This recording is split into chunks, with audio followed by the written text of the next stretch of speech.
ಆಂಜನೇಯ ಸ್ವರೂಪಿಯಾಗಿರುವ ಜೀವಂತ ಕೋತಿಯನ್ನು ತೊಟ್ಟಿಲಿಗೆ ಹಾಕುವ ಮೂಲಕ ಜಯಂತಿಯನ್ನು ಆಚರಿಸಿದರು.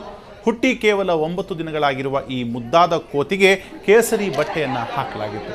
ತೊಟ್ಟಿಲಲ್ಲಿ ಕೋತಿಯನ್ನು ಕೂಡಿಸಿ ಭಕ್ತರು ಲಾಲಿ ಹಾಡುಗಳನ್ನು ಹಾಡುತ್ತಲೇ ಕೋತಿ ಮರಿ ನಿದ್ರೆಗೆ ಜಾರಿತ್ತು. ಅಲ್ಲದೆ ಇಲ್ಲಿಯವರೆಗೆ ಮೂರ್ತಿಯನ್ನು ತೊಟ್ಟಿಲಲ್ಲಿ ಹಾಕಿ ಪೂಜಿಸುತ್ತಿದ್ದ ಇಲ್ಲಿಯ ಭಕ್ತರು ಈ ಬಾರಿ ವಿಶೇಷತೆಯಿಂದ ಸಂತೋಷಗೊಂಡರು. ಕೋತಿಯನ್ನು ಸಾಕ್ಷಾತ್ ಆಂಜನೇಯ ಎಂಬ ಭಾವದೊಂದಿಗೆ ಮುಟ್ಟಿ ನಮಸ್ಕರಿಸ್ತಾ ಇದ್ರು. ಈ ಜಯನಾಮ ಸಂವತ್ಸರದಲ್ಲಿ ಎಲ್ಲರಿಗೂ ಎಲ್ಲ ಕಾರ್ಯಗಳಲ್ಲೂ ಜಯ ಸಿಗಲಿ ಎಂಬ ಭಾವನೆಯಿಂದ ಜೀವಂತ ಕೋತಿಯನ್ನು ತೊಟ್ಟಿಲಿಗೆ ಹಾಕಿ ಸಮರ್ಥ ಅಂತ ನಾಮಕರಣವನ್ನು ಮಾಡಿದ್ರು. ಕೋತಿಯನ್ನು ಎಲ್ಲರೂ ಎತ್ತಿ ಮುದ್ದಾಡಿದ್ರು.